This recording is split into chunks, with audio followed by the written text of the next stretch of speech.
సభకు నమస్కారం.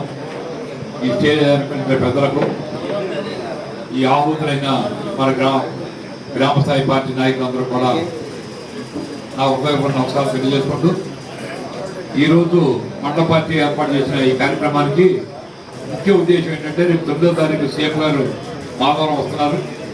దాని మీద మనం ఎట్లా మూవ్ అవ్వాలి, ఏంటి, ప్రభుత్వం తరఫున బస్సులను పంపిస్తారా ఏంటి అది ఒకసారి మనం అందరూ చర్చించుకొని గతగానే ఏంటి బస్సులు కూడా ఏర్పాటు చేస్తారు. ఇంచుమించు 10,000 మందితో రేపు సభ ఏర్పాటు చేస్తున్నారు. మండల పార్టీ అధ్యక్షుడు వారు సుబ్బారావు గారు చెప్పినట్టు ముఖ్యమైన నాయకులతో అట్రాక్షన్ కూడా ఉంటుందని చెప్పేసి అందరూ అనుకుంటున్నారు.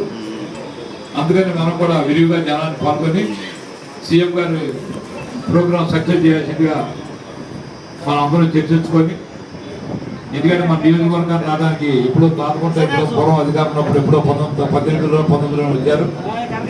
మళ్ళీ ఈరోజు వస్తున్నారు కాబట్టి 2 నియోజకవర్గాల వాళ్ళు, అటు మైలవరం వాళ్ళు, ఇటు తిరుగు వాళ్ళు ఈ జనాన్ని సమీకరణ చేసుకొని చంద్రబాబు గారిని ప్రోగ్రాం సక్సెస్ చేయాలని చెప్పేసి మనసావాచ కోరుకుంటూ నాకు ఈ అవకాశం ఇచ్చిన అధ్యక్షుల వారికి నమస్కారం తెలియజేసుకుని థ్యాంక్ యూ సార్.